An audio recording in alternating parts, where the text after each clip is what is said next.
कहानी की शुरुआत डेविड बरोज नाम के एक शख्स से होती है जो कभी बोस्टन का एक सम्मानित लॉ प्रोफेसर था, लेकिन आज उसकी पूरी जिंदगी बर्बाद हो चुकी है। उस पर अपने ही 3 साल के मासूम बेटे मैथ्यू की बेरहमी से हत्या करने का आरोप साबित हो चुका है। अदालत के अनुसार उसने बेसबॉल बैट से अपने बेटे को मौत के घाट उतार दिया था। हर सबूत, हर गवाह और फॉरेंसिक रिपोर्ट उसी की तरफ इशारा कर रही थी, लेकिन इतने पक्के सबूतों के बावजूद डेविड आखिरी सांस तक खुद को बेगुनाह बताता रहा। उसका कहना था कि उसने कभी अपने बेटे को हाथ तक नहीं लगाया। फिर भी उसके दिल में एक ऐसा बोझ था जिससे वह कभी मुक्त नहीं हो पाया, क्योंकि जिस रात मैथ्यू की मौत हुई थी उसी ने अपने बेटे की लाश उसके कमरे में सबसे पहले देखी थी। इसी जुर्म की सजा काटते हुए डेविड पिछले 5 सालों से मेन की सबसे खतरनाक ब्रिग्स जेल में बंद है। इस दौरान उसने दुनिया से लगभग हर रिश्ता तोड़ दिया। वह किसी से मिलना तक पसंद नहीं करता, यहाँ तक कि अपने परिवार से भी नहीं। लेकिन एक दिन उसकी जिंदगी अचानक ऐसा मोड़ लेती है जो सब कुछ बदल देता है। उससे मिलने उसकी पूर्व साली रेचल मिल्स आती है, जो पहले एक इन्वेस्टिगेटिव रिपोर्टर रह चुकी है। रेचल उसके सामने एक हाल ही में खींची गई तस्वीर रखती है जो एक मनोरंजन पार्क में ली गई थी। पहली नजर में यह सिर्फ एक साधारण फोटो लगती है, लेकिन जैसे ही डेविड उसकी तरफ ध्यान से देखता है उसकी सांसें थम जाती हैं। तस्वीर के पीछे एक लड़का दिखाई देता है जो बिल्कुल उसके बेटे मैथ्यू जैसा लगता है। फर्क सिर्फ इतना था कि अब वह 5 साल बड़ा दिख रहा था। इतना ही नहीं, उसके गाल पर वही जन्म का निशान भी मौजूद था जो मैथ्यू के चेहरे पर हुआ करता था। 5 साल बाद पहली बार डेविड के मन में एक ऐसी उम्मीद जन्म लेती है जो नामुमकिन लग रही थी। क्या उसका बेटा सच में जिंदा है? अगर ऐसा है तो जिस बच्चे की हत्या का इल्जाम उस पर लगा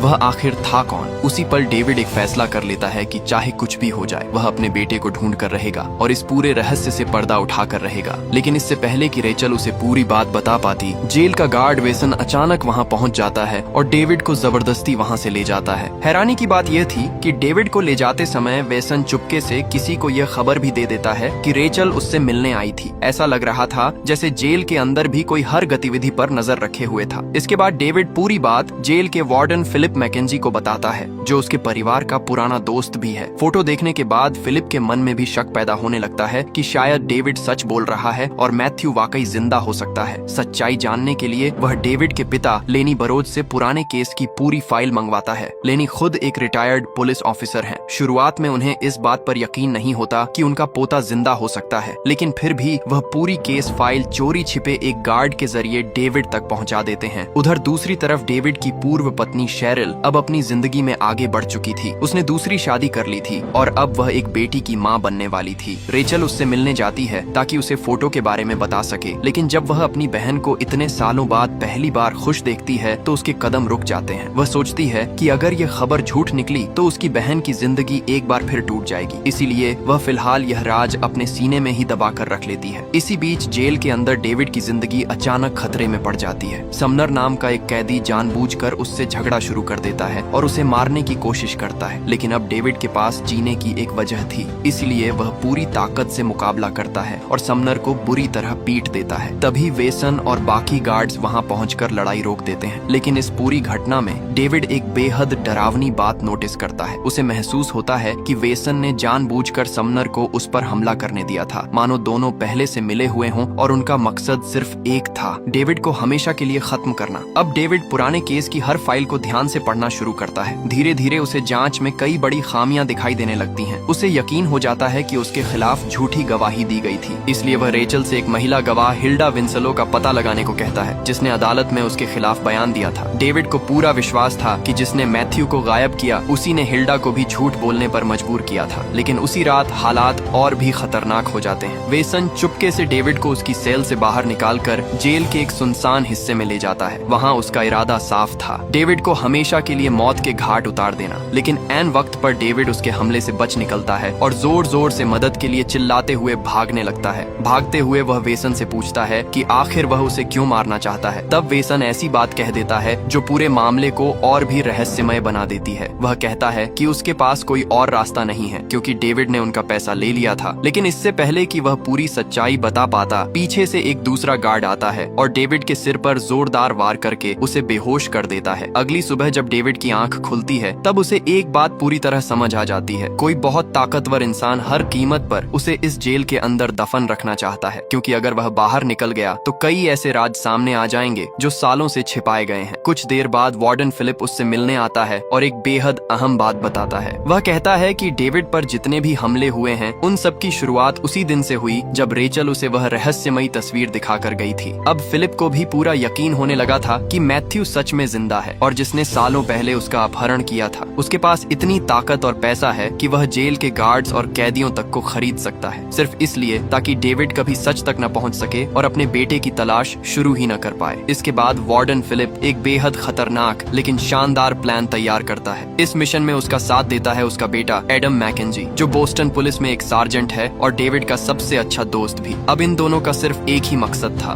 किसी भी तरह डेविड को जेल से बाहर निकालना ताकि वह अपने बेटे मैथ्यू को ढूंढ सके और इस पूरे षड्यंत्र का पर्दाफाश कर सके। योजना के मुताबिक एडम जानबूझकर ऐसा नाटक करता है जैसे डेविड ने उस पर हमला कर दिया हो। दूसरी तरफ फिलिप खुद को बंधक बनने का नाटक करता है, जिससे जेल की सिक्योरिटी को यकीन हो जाए कि डेविड जबरदस्ती भाग रहा है। उनकी यह चाल काम कर जाती है और देखते ही देखते वे लोग ब्रिग्स जेल की कड़ी सुरक्षा को चकमा देकर बाहर निकल जाते हैं। लेकिन आजादी का यह पल ज्यादा देर तक नहीं टिकता। कुछ ही मिनटों में पूरे राज्य की पुलिस को जेल से फरार होने की खबर मिल जाती है। देखते ही देखते डेविड की तलाश में बड़े स्तर पर सर्च ऑपरेशन शुरू हो जाता है। टीवी चैनलों से लेकर अखबारों तक हर जगह सिर्फ उसी की खबर चल रही थी। अब डेविड पूरे देश का सबसे वांटेड भगोड़ा बन चुका था। फिलिप की मदद से पुलिस को चकमा देते हुए डेविड आखिरकार एक शॉपिंग सेंटर पहुंचता है, जहां रेचल पहले से उसका इंतजार कर रही होती है। रास्ते में रेचल उसे अपनी जांच में मिले कुछ चौंकाने वाले सच बताती है। उसे पता चला है कि हिल्डा विंस्लो, वही महिला जिसने अदालत में डेविड के खिलाफ गवाही दी थी, ट्रायल खत्म होते ही अपनी पहचान बदलकर न्यूयॉर्क चली गई थी। लेकिन इसके बाद रेचल एक ऐसी बात बताती है जो पूरे केस की नींव हिला देती है। जिस बच्चे की लाश को मैथ्यू मानकर दफनाया गया था, उसका चेहरा इतनी बुरी तरह खराब हो चुका था कि उसकी पहचान करना नामुमकिन था। उसकी पहचान सिर्फ डीएनए टेस्ट के आधार पर की गई थी और अब यही एक बात पूरे मामले को पहले से भी ज्यादा रहस्यमय बना देती है। उधर दूसरी तरफ एफबीआई भी इस केस में कूद पड़ती है। इस ऑपरेशन की कमान सीनियर एजेंट मैक्स विलियम्स और उसकी बेटी एजेंट सारा ग्रीर संभालते हैं। जैसे जैसे वे जांच आगे बढ़ाते हैं, उन्हें शक होने लगता है कि डेविड के जेल से भागने में फिलिप और एडम मैकेंजी का हाथ हो सकता है। उनका शक तब और गहरा जाता है जब उन्हें पता चलता है कि बरोज और मैकेंजी परिवार कई दशकों से एक दूसरे के बेहद करीबी रहे हैं।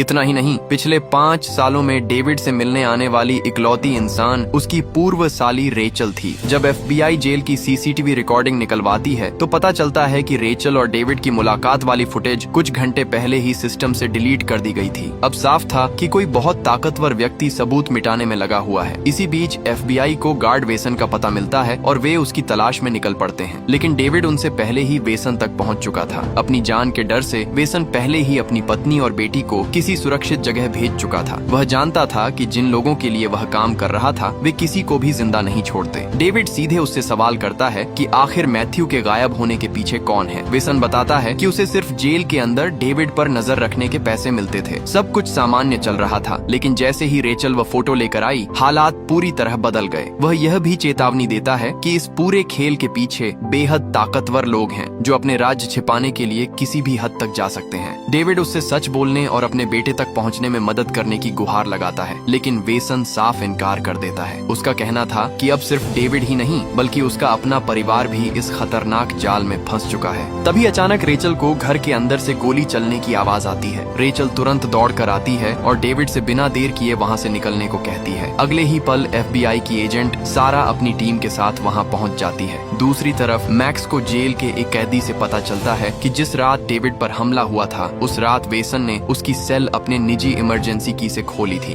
उसने कंट्रोल रूम से दरवाजा खुलवाने की बजाय खुद ताला खोला था। यह हरकत बेहद संदिग्ध थी और साफ इशारा कर रही थी कि वह कुछ छिपाना चाहता था। अब डेविड और रेचल जांच को आगे बढ़ाने के लिए न्यूयॉर्क जाने का फैसला करते हैं। रास्ते में डेविड एक और बड़ा खुलासा करता है। वह बताता है कि मरने से पहले वेसन उसे एक बर्नर फोन देकर गया था। उसी फोन से वह एक रहस्यमयी आदमी स्टेफानो के संपर्क में रहता था जो उसे डेविड के बारे में आदेश देता था। कुछ देर बाद अचानक वही फोन फोन बज उठता है। दूसरी तरफ खुद स्टेफानो होता है। वह मैथ्यू की मौत का मजाक उड़ाते हुए ऐसी बातें करता है जैसे उसे उस रात की पूरी सच्चाई पहले से पता हो। उसकी बातें सुनकर डेविड का यकीन और मजबूत हो जाता है कि उसके बेटे के गायब होने और उसे झूठे केस में फंसाने के पीछे एक बहुत बड़ा षड्यंत्र छिपा हुआ है। इधर FBI की एजेंट सारा वेसन के बैंक रिकॉर्ड खंगालती है। जांच में सामने आता है कि डेविड के जेल जाने के बाद से वेसन को लगातार एक शेल कंपनी के जरिए पैसे भेजे जा रहे थे, जिसका रजिस्ट्रेशन केमैन आइलैंड्स में था। इसका मतलब साफ था कि कोई गुप्त संगठन सालों से उसे फंड कर रहा था। मैक्स और सारा एक थ्योरी बनाते हैं कि शायद वेसन ने डेविड को मारने की कोशिश की थी और बाद में डेविड बदला लेने उसके घर पहुंचा। ये बात सुनने में तो सही लगती थी, लेकिन इससे एक सवाल का जवाब अब भी नहीं मिल रहा था। आखिर डेविड जेल से भागा ही क्यों? इसी सवाल का जवाब ढूंढने के लिए FBI डेविड की जेल सेल की तलाशी लेती है। वहाँ उन्हें पुरानी जांच की फाइल मिलती है जो वहाँ कभी होनी ही नहीं चाहिए थी। उसी फाइल में उन्हें हिल्डा विंसलो का नाम मिलता है और वे यह मान लेते हैं कि डेविड शायद उससे बदला लेने के लिए न्यूयॉर्क गया है। उधर डेविड और रेचल भी न्यूयॉर्क पहुँच जाते हैं। पुलिस से छिपने के लिए रेचल अपने पुराने बॉयफ्रेंड हेडन से मदद मांगती है और उससे उसका खाली अपार्टमेंट कुछ दिनों के लिए इस्तेमाल करने की इजाजत ले लेती है। हेडन अभी भी रेचल से प्यार करता था, इसलिए वह तुरंत मान जाता है, लेकिन किस्मत एक बार फिर उनका साथ नहीं देती। बिल्डिंग के सिक्योरिटी कैमरों में हेडन गलती से डेविड को रेचल के साथ देख लेता है। अब डेविड की लोकेशन किसी भी वक्त लीक हो सकती थी।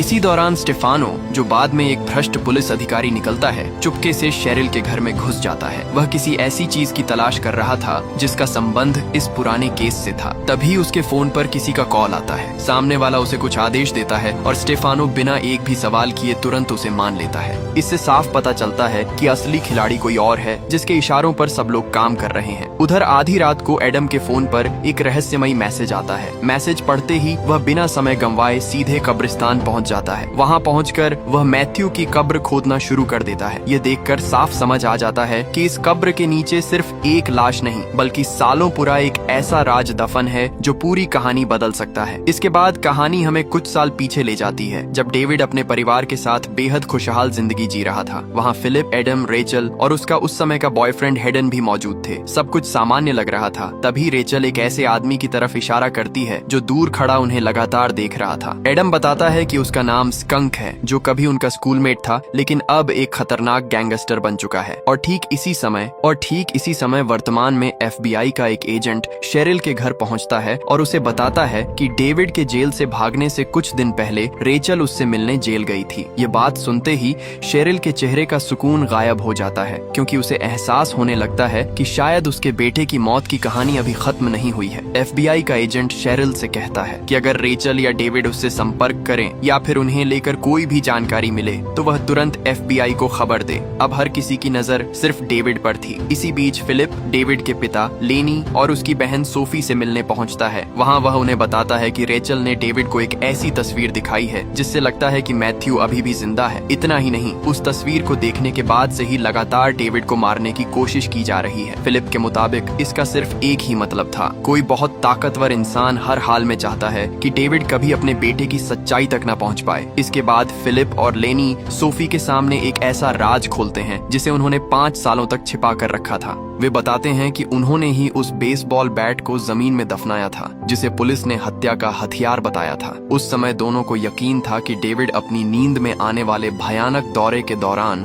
गलती से मैथ्यू की मौत का कारण बन गया था, इसलिए उन्होंने बेटे को बचाने के लिए सबूत छिपा दिया। लेकिन जब अदालत में हिल्डा विंसलो ने यह गवाही दी कि उसने अपनी आंखों से डेविड को वही बेसबॉल बैट दफनाते हुए देखा था, तब फिलिप और लेनी भी हैरान रह गए थे, क्योंकि वे जानते थे कि यह बयान पूरी तरह झूठ था। दूसरी तरफ रेचल को उसके पुराने साथी जिम का फोन आता है। जिम बताता है कि उसे हिल्डा विंसलो की नई लोकेशन मिल गई है, लेकिन उसकी असली दिलचस्पी इस केस को दुनिया के सामने सनसनीखेज खबर बनाकर अपनी पहचान बनाने में थी। रेचल तुरंत मना कर देती है। उसके लिए खबर से ज्यादा जरूरी अपने भांजे की जान थी। इसके बाद रेचल अपनी बहन शेरिल को फोन करती है और पहली बार उसे सच बताती है कि वह इस समय डेविड के साथ है और उन्हें पूरा शक है कि मैथ्यू अभी भी जिंदा है। ये सुनते ही शेरिल की दुनिया एक बार फिर हिल जाती है। 5 सालों से जिस बेटे को वह मरा हुआ मान चुकी थी, उसके जिंदा होने की उम्मीद उसके अंदर फिर से जाग उठती है। उसकी आंखों से आंसू रुकने का नाम नहीं लेते, क्योंकि सच तो यह था कि उसने कभी अपने बेटे को दिल से भुलाया ही नहीं था। खुद को संभालने के लिए शेरिल वॉशरूम जाती है। वहीं उसकी मुलाकात एक रहस्यमयी महिला गर्ट्रूड से होती है, जो बड़ी शालीनता से अपना परिचय देती है। उस समय किसी को अंदाजा भी नहीं नहीं था कि यह मुलाकात आगे चलकर कितनी खतरनाक साबित होने वाली है। उधर पुलिस फिलिप और लेनी को बताती है कि पिछली रात किसी ने मैथ्यू की कब्र खोदकर वहां से उसकी लाश गायब कर दी है। यह सुनते ही फिलिप समझ जाता है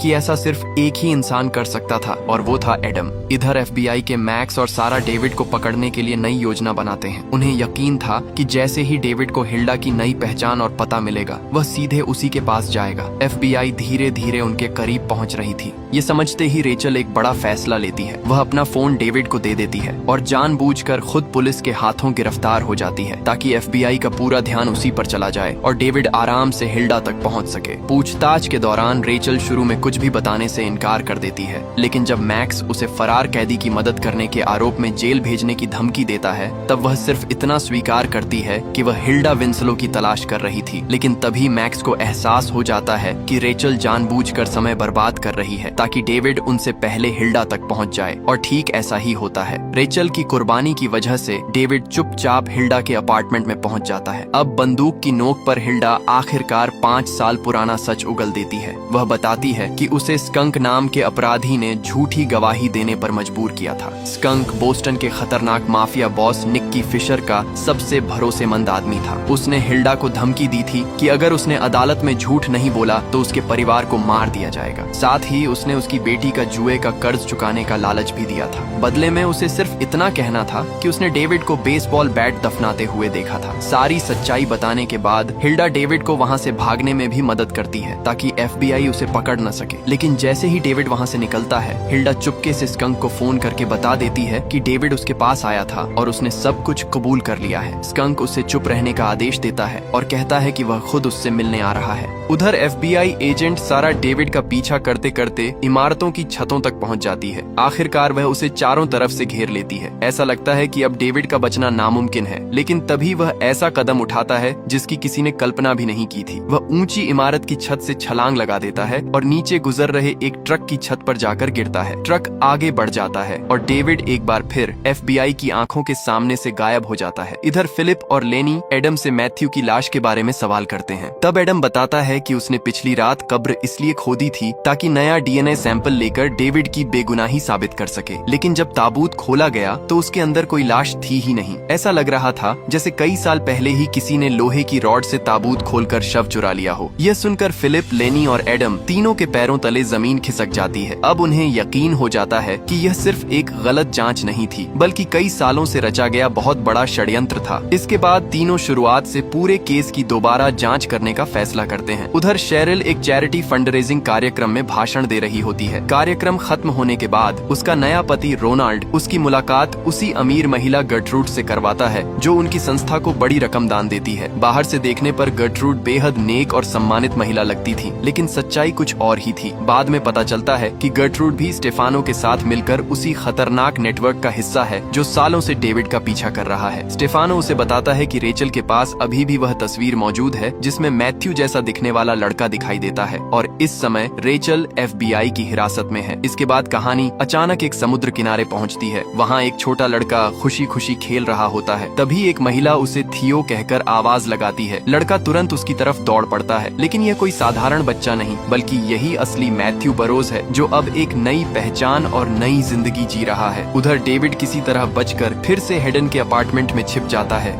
कुछ देर बाद हेडन वहां पहुंचता है और गुस्से में रेचल के बारे में पूछता है। डेविड उसे बताता है कि रेचल ने खुद को जानबूझकर गिरफ्तार कराया ताकि वह हिल्डा तक पहुंच सके। ये सुनकर हेडन भड़क उठता है और पुलिस को खबर देने की धमकी देता है, लेकिन तभी डेविड एक ऐसी बात कहता है जो सब कुछ बदल देती है। वह कहता है कि मैथ्यू जिंदा है। इसके बाद डेविड पूरी कहानी बताता है। अब उसे पूरा यकीन हो चुका था कि उसके बेटे की हत्या नहीं हुई थी बल्कि माफिया ने उसका अपहरण किया था। वह यह भी बताता है कि हिल्डा से निकलते समय उसने जानबूझकर ऐसा इंतजाम किया था ताकि स्कंक खुद न्यूयॉर्क तक उसका पीछा करे, क्योंकि स्कंक निक्की फिशर का सबसे भरोसेमंद आदमी था और डेविड को उम्मीद थी कि उसी के जरिए वह आखिरकार अपने बेटे तक पहुंच जाएगा। डेविड फैसला करता है कि अब वह अकेले ही आगे बढ़ेगा क्योंकि वह नहीं चाहता था कि रेचल की जान और ज्यादा खतरे में पड़े। लेकिन हेडन उसे साफ शब्दों में कह देता है कि रेचल कभी पीछे हटने वाली नहीं है। जब बात उसके अपने भांजे की होगी तो वह आखिरी सांस तक सच का पीछा करेगी। यह कहकर हेडन डेविड को अपने अपार्टमेंट में छिपने की इजाजत दे देता है। उधर FBI एजेंट मैक्स और सारा हिल्डा से लगातार पूछताछ कर रहे होते हैं। उन्हें पूरा शक था कि हिल्डा ने डेविड की मदद की है और जानबूझकर उसे अपने अपार्टमेंट से फरार होने दिया। लेकिन चाहे वे उससे कितने भी सवाल पूछें, हिल्डा एक शब्द तक नहीं बोलती। वह जानती थी कि अगर उसने सच बताया तो सिर्फ उसकी नहीं बल्कि उसके पूरे परिवार की जान खतरे में पड़ जाएगी। मैक्स और सारा की उलझन और बढ़ जाती है। आखिर जिस महिला की गवाही की वजह से डेविड 5 साल जेल में सड़ता रहा, वही आज उसकी मदद क्यों कर रही थी? सबसे हैरानी की बात यह थी कि डेविड उसके पास बदला लेने नहीं गया था, बल्कि हिल्डा ने खुद उसे बचाकर वहाँ से निकलने दिया था। इसी बीच फिलिप, लेनी और एडम फिर से उस रात की हर घटना जोड़ने लगते हैं जिस रात मैथ्यू के मरने की बात कही गई थी। तभी लेनी को एक पुरानी बात याद आती है। उस रात शेरिल को अस्पताल से एक इमरजेंसी कॉल आया था जिसमें बस एक्सीडेंट की बात कही गई थी,